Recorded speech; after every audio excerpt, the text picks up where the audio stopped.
We're looking at a muhly grass right near Chris's front entryway here, and it's kind of smack down and has what looks like, Chris, is that a lot of dead grass in the middle of the muhly grass? Yes, that's the dead thatch that you will want to clean out, and so this is what you would want to pull out to keep your grass from getting rotten Gotcha. in the springtime. Okay, and I think you said that you think this plant has been a sleeping place for somebody? Yes, in recent weeks it's gotten smashed down. If you look at the two on either side of it, they're still upright. I think either a stray cat or possibly my residential raccoons have been using it as a nesting bedding type spot. Okay, well, wildlife habitat. Thank you, Chris.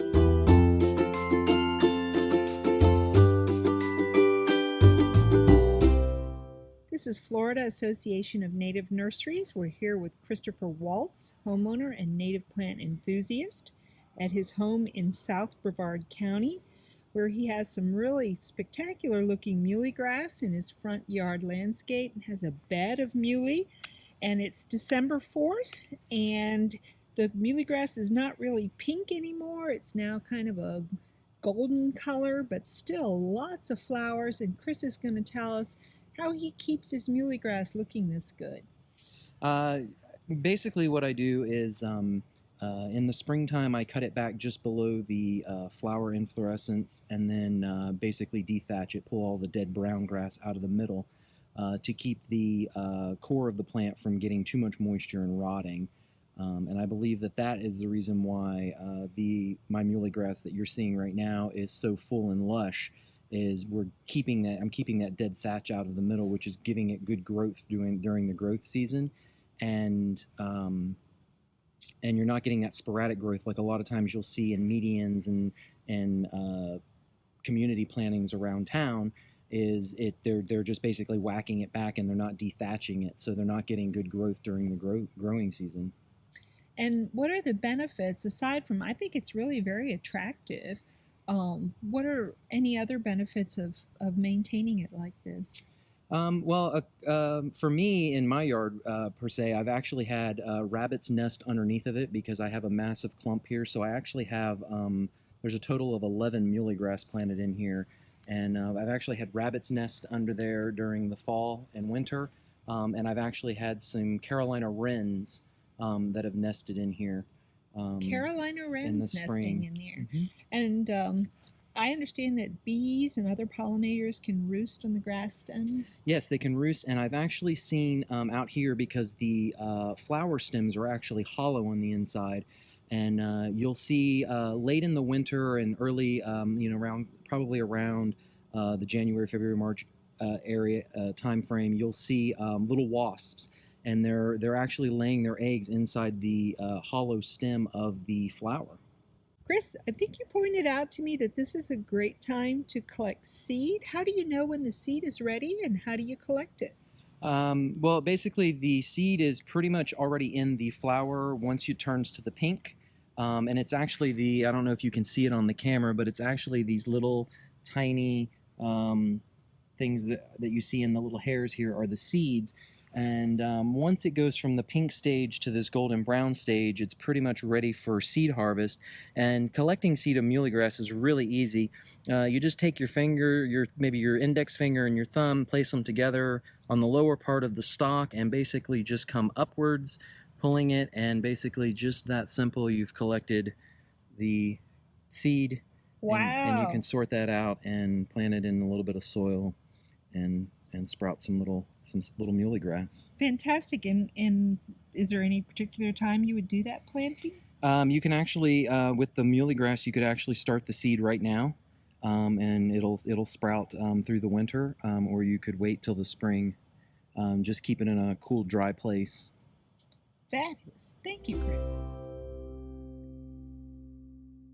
This is Cammie Donaldson with the Florida Association of Native Nurseries, and I'm here with Christopher Waltz at his home in Palm Bay. And this is the end of February, and we visited Chris about 4 months ago, taking a look at his beautiful stand of muhly grass. And we're back today because Chris has decided that with the freezes that we've had and the spring weather, it's time to maintain the muhly grass. So, Chris, could you tell us what the steps are going to be that we're going to see today?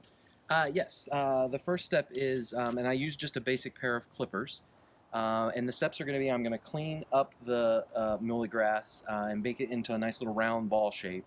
And then once I get it all cleaned up, I'm going to use either my bare hands in a rake form or a rake, small little hand rake, and I'm going to clear out all the dead thatch out of the center of the mound. Okay, we now have Chris trimming his muhly grass. All right, so basically what I do is I just take it into big clumps and I make like a nice ponytail out of it. And then I just take my clippers and I get in there.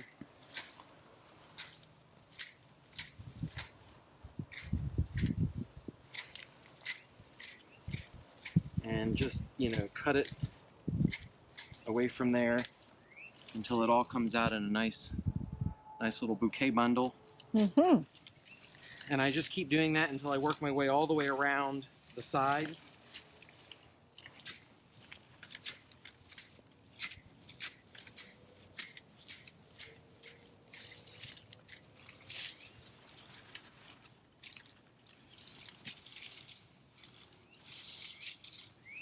And you're not worrying about keeping it like even lengths yet. I don't. What I do is after I get most of it out of my way, then what I do is I go back and kind of shape it up a little bit just to make it a little more formal. Mm-hmm. Because it's too hard to try to keep the lengths the same when you're just trying to get in there and clean it up.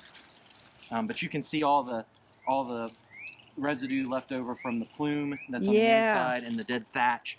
And that's the key for having successful muhly grass, is to keep that cleaned out of there, because if you leave it in there in its native habitat, it would burn. So you would have fire, which would clean it out, and plumage material left down in there because it'll retain too much moisture. And ultimately what will happen is it'll rot out during the summer months when we start getting a lot of rain. Oh, okay. And then you won't have this big nice mound. Right. So I see a lot of muhly grass trimmed out there where they don't remove the thatch. So we can expect those in a few years to maybe kind of rot out and have to be replaced? Yes, you would see a gradual decline in them, and a lot of times you see that in the medians where after 1 or 2 years they look okay and they bloom really nice year after year, and then you start to see a decline when they just cut them off in those little funky squares and they don't clean out the thatch. If they were to clean those up a little bit better, you would see longevity, and you'd also see better bloom. Wow, So better each year you would bloom. get Who a bigger doesn't and want bigger that? plume versus these small plumes. Super.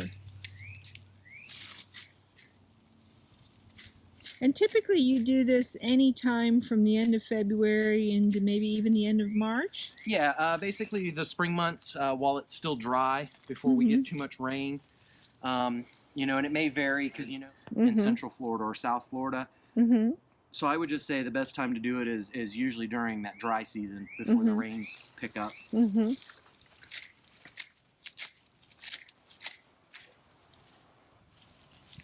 You do anything with the pieces, the stems that you're cutting? Do they make a good mulch or anything? You can reuse it as a mulch. I don't really particularly do anything with it. It just goes into my regular little Brush pile. brush pile compost.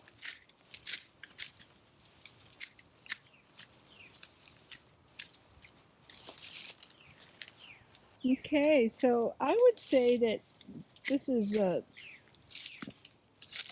this round thing that you've trimmed out now. This is maybe, stems might be a foot long or 16 inches maybe?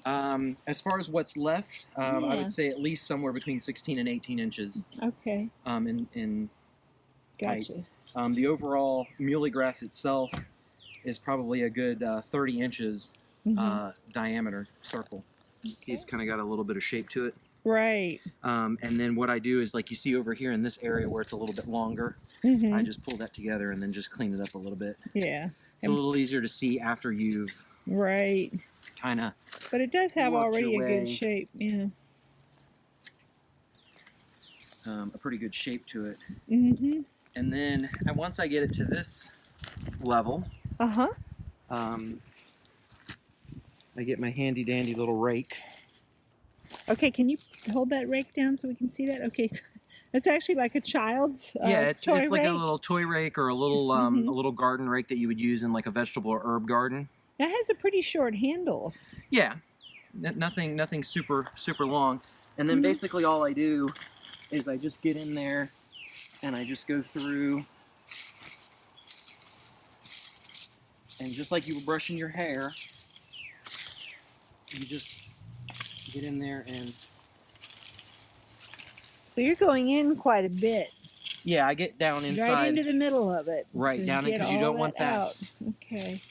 You don't want that thatch down on the inside. Mm-hmm. You want to get it out of there. And you're combing pretty aggressively. And then you just get it out of there.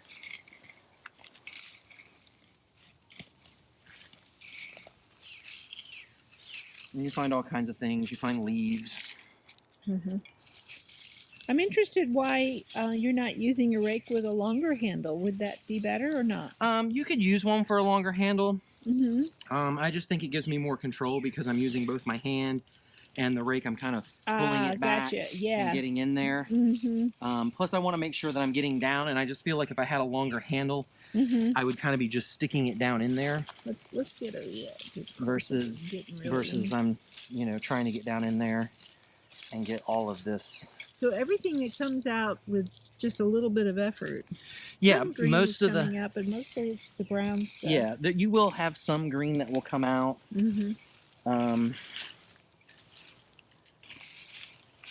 But the big thing is cleaning that thatch out. And this is an alternative, of course, to burning it. Right. Which we'd love to do. Yeah. I don't think my neighbors would appreciate that. Yeah. So Chris is continuing to comb out the thatch from his muhly grass using that little hand rake. And you can see that we're acquiring quite a pile of thatch in front of the plant. That pile on the ground is the thatch that's been removed with just a few minutes of raking. So you're just doing a little fine-tuning on the shaping up, but you've gotten enough thatch out, you think. Yeah, I mean, if you look down in the middle, I can see all the way down to the roots. Let's see that. So if you look down in there, oh yeah, I can see where the roots are touching the ground, so and that's enough. Nice and clean in there, right? And that's enough that what little bit's left in there is going to break down enough in the summer months. What about around on the outside edges underneath? Yeah, that's all pretty much clean. You can see right down underneath there. Oh yeah. How now you see that exposed brown. Yeah. That was where all the dead thatch came out from the underside. Super. Super. So now we're looking at some muhly grass that Chris actually just trimmed up a few days ago, about 3 days ago. And you can see how nice and green they look, and very clean. They're trimmed, the thatch has been combed out, and they've got a really nice shape and look really good. And so now they'll continue to grow through the spring and summer, and then we'll see the pink plumes in the fall again. Fantastic. Thank you, Chris. You're welcome.